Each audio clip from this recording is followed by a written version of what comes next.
সামনে 2026 নির্বাচন, এই নির্বাচনে কে ক্ষমতা আসবে বলে আপনার মনে হয়? অবশ্যই তৃণমূল। কেন?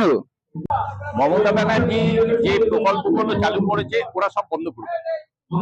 আয়ুষ্মান ভারত করবে, এই করবে, ব্যাঙের মাথা করবে। কিন্তু আমি বলছি পার্সোনালি, স্বাস্থ্য সাথীতে আমার ভাতৃবধূ ক্যান্সারে মারা যায়, 3 বছর স্বাস্থ্য সাথী থেকেই তার ট্রিটমেন্ট হয়েছে। যদিও ওই 15 লাখ টাকা হয়নি, তার গ্যাসের থেকে হয়েছে।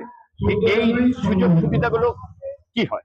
এতদিন শুনে এসেছি সরকারি যে বাড়ি, সে বাড়িতে নাকি 60% সেন্ট্রাল গভর্নমেন্ট, 40% স্টেট গভর্নমেন্ট। পুরো গল্পটাই উল্টো। 3,43,000-এর মধ্যে 1,93,000 টাকা রাজ্য সরকার, 1.5 লক্ষ টাকা কেন্দ্রীয় সরকার। তাহলে এগুলো ভাওতা না?